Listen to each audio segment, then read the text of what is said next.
Hey, welcome back to Bakugan Tournaments Australia. Beyblade Tournaments Australia. Well, it's actually both, because we have both.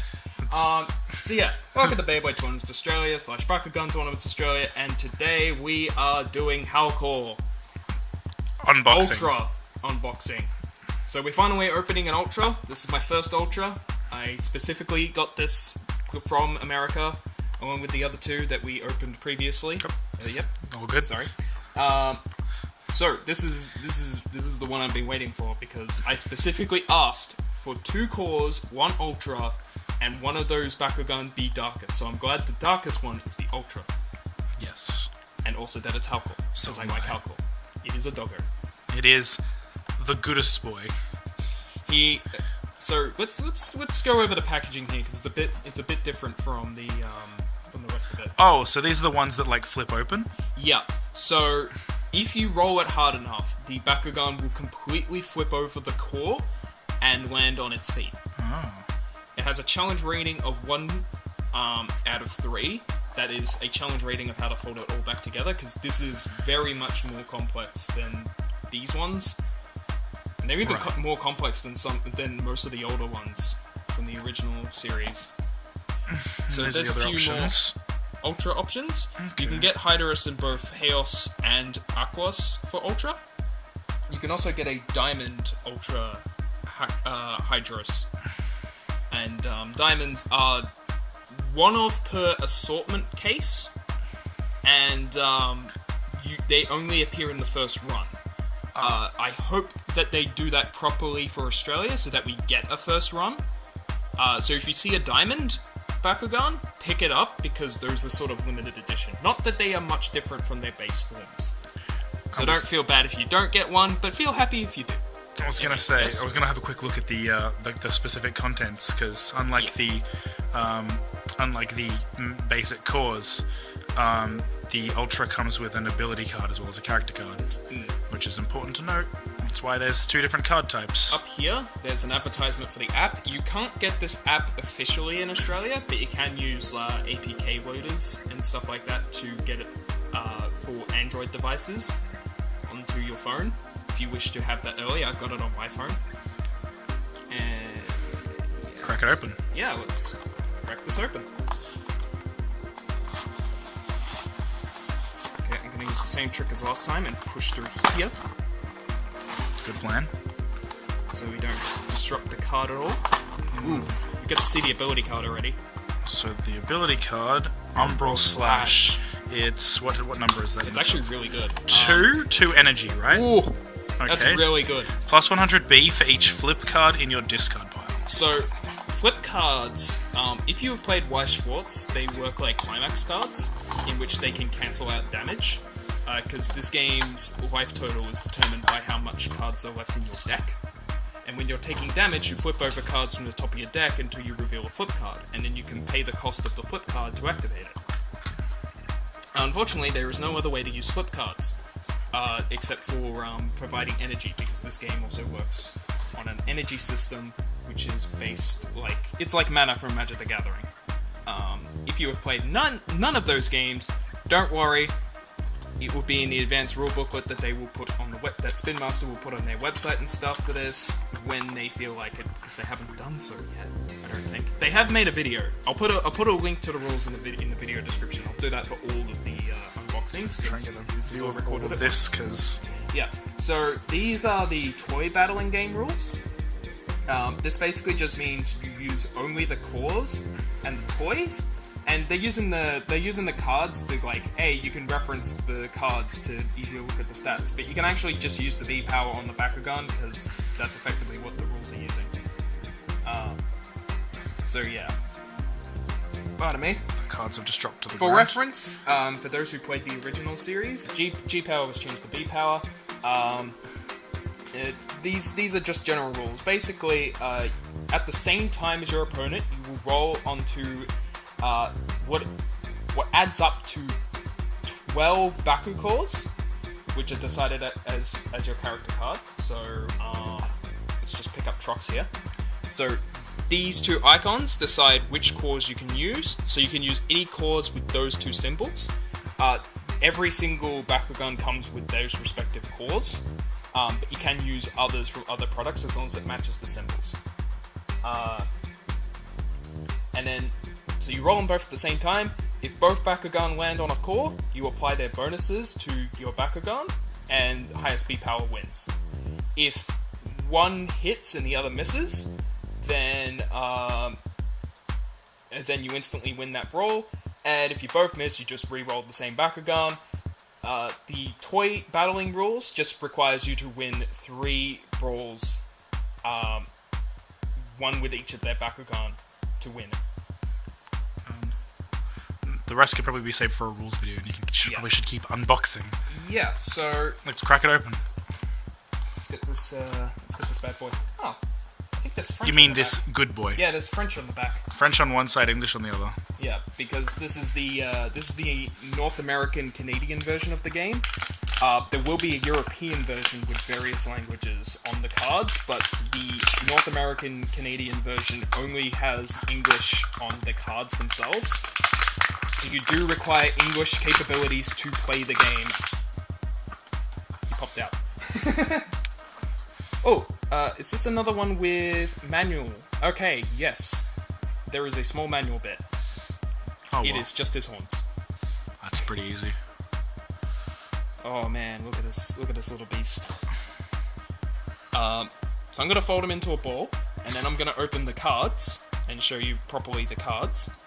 And then you can try and roll it and see what happens. Oh, he has 300 B power base. Okay. I might need the instructions for this. You want me to try? This? Terrible idea. Yeah, so it also comes with instructions for it, which also doubles as a checklist on the other side.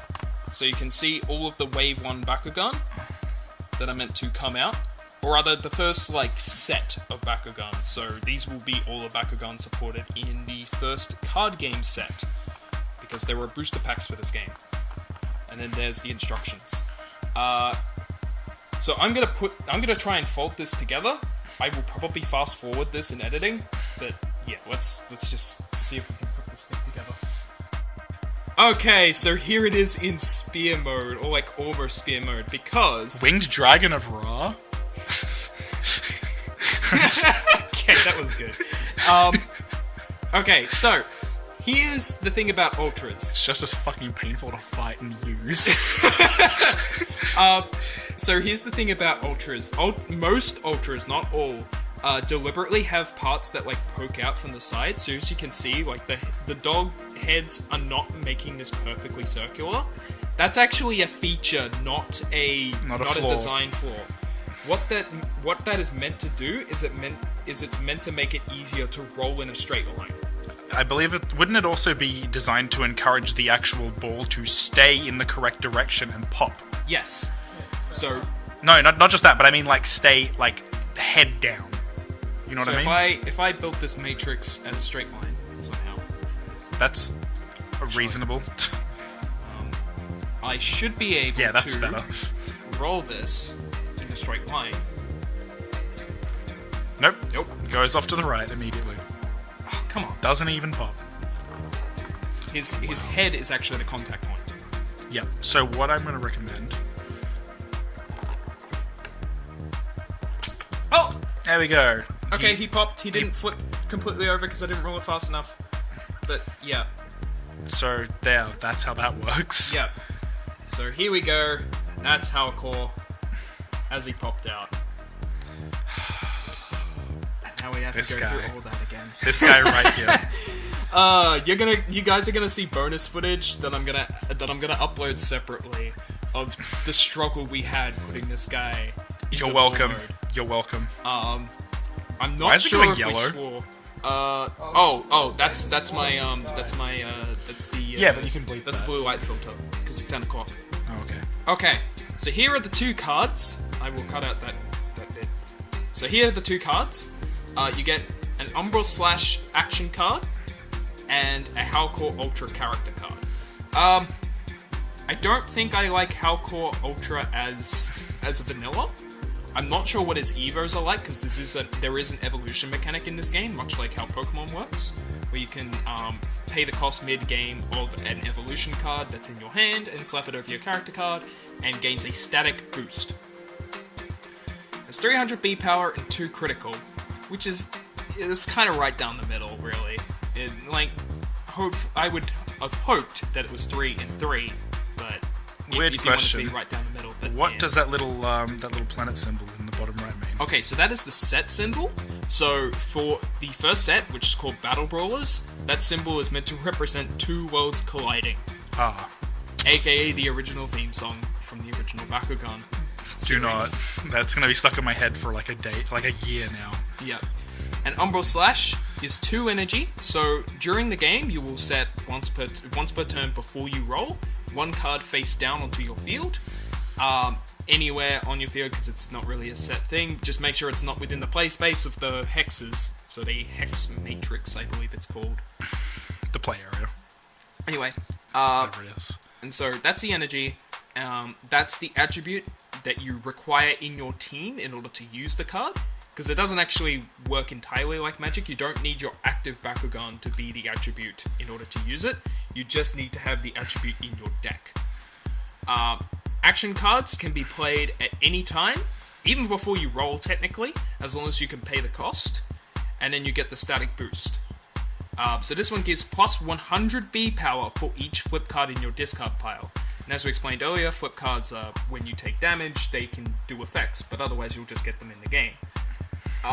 This is actually really strong if you build a flip card based deck, because flip cards are completely optional on how many you can have in your deck. You can have your entire deck be made up of flip cards and like 3 copies of this. Is 3 the maximum in a deck? And 3 is the maximum copies of each card in your deck. Okay. And you have a 40 card deck, so it works like Yu-Gi-Oh! Understood. And yeah, so for each flip card in your discard pile. So, for reference, an equivalent 2 energy card, I think in Pyrus, gives like plus 3? Or plus 5, one or the other. So this is really, really good, because you can stack that way further. As in, like, just a plus 5 static with, like, no extra? Yeah. Okay.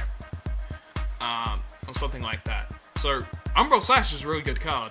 Not sure about Howlcor Ultra, but I'm gonna try and make it work. I'm gonna see what his Evos are like, and hopefully they're good. Let's have a quick look at his little hexes, though. So, we have... Oh, that's a hefty trap. So the Helix one is a minus 100B and a minus 3 critical hex. So that is a pretty decent trap. Like, that can inch you away into victory by nerfing your opponent, and if you fail to win, well, they're dealing a lot less damage. And the other one is a static plus 200B power boost, which is It's kind of okay. It's not amazing, but a buff is a buff. So that can win a few of the early games.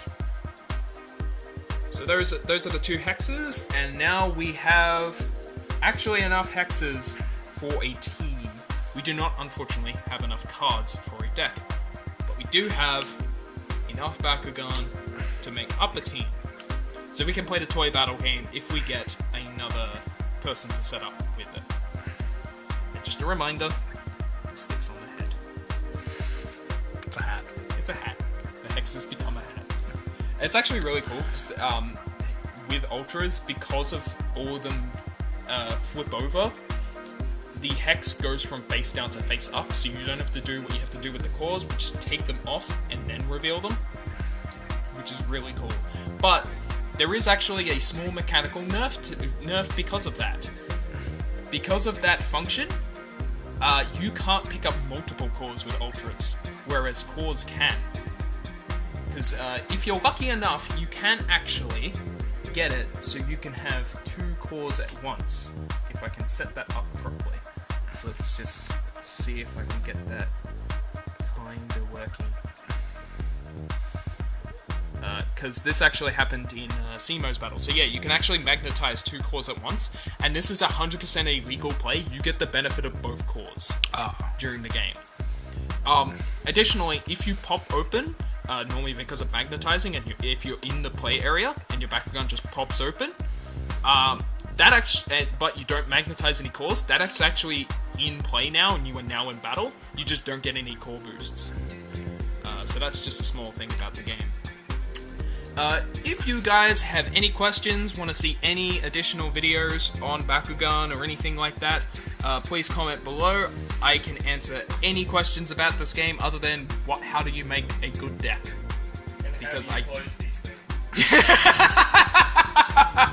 Yes, you guys will see the struggle. Before we go though, one last thing. As you can see, the cards that came in the Ultra Pack are actually in good condition. So the packaging issues we had with both Trox and Dragonoid are not an issue with the Ultra. Fix your stuff, Spin Master. Anyway, we will see you all next time. Gear it on out from Beyblade Tournaments Australia.